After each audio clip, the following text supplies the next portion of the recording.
Йешуа. Извика името Йешуа да дойде, да се вкорени, да бъде насаден. Името Йешуа. Ромасая.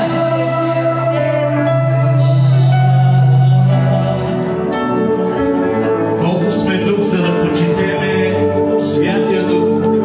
Колко сме тук, за да паднем в Неговите нозе и да признаем, че Той вървеше за нас. Когато ние бяхме недостойни, Той вървеше за нас. Когато никой не ни поглеждаше, Той вървеше за нас. Искам да ти кажа, свещениците всеки ден даваха жертви, за да дойдат до Господа, до Неговата, Неговото присъствие. Но аз искам да ти кажа, че има една жертва, която е станала. Една е жертва Исус. Тази жертва не го прави.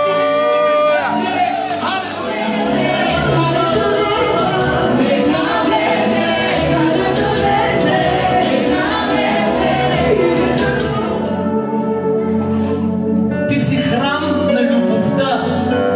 Храм на любовта. Amen. Той прави те отговорен. Ти си отговорен. Това помазание, което е в тебе, прави те да си отговорен. Казва Давид в хвалението.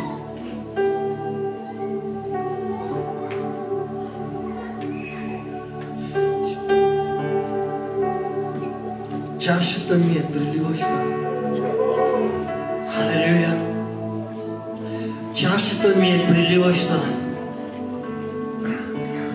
Исус дойде този наш съд да не бъде празен, но да бъде преливащ. Да бъде преливащ с Святия Дух, да бъде преливащ с тази любовност, с този божествен живот, с този агапе любов. Hallelujah.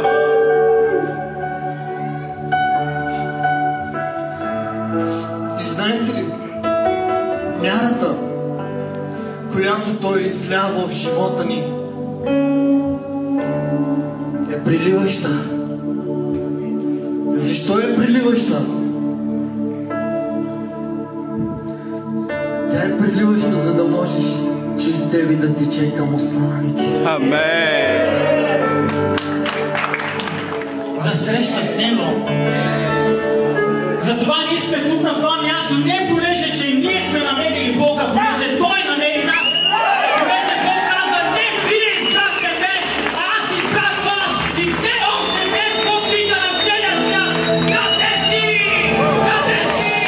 Къде си? Затова Той каза, идете и провъзгласете на целия свят, че аз ги викам у дома. Тук сме събрани хора на благодата и знаят какво говоря.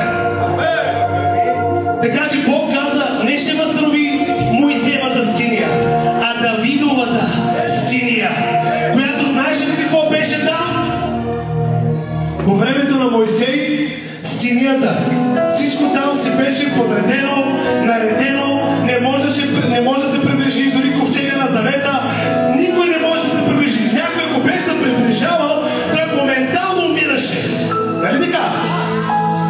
Но във времето на Давид, когато носиха ковчега, завесата я вдигаха и те танцуваха пред нея и хвалиха Господа. И Бог иска да възстанови тази скиния, което значи Бог иска да възстанови хвалата ти, тази, която е заспала вътре в теб. И сега Бог иска да я възкраси. Онази хора, която просто те удари толкова време, беше ударен от болки, плачеше и никой не знаеше през какво си преминавал. Така ли е?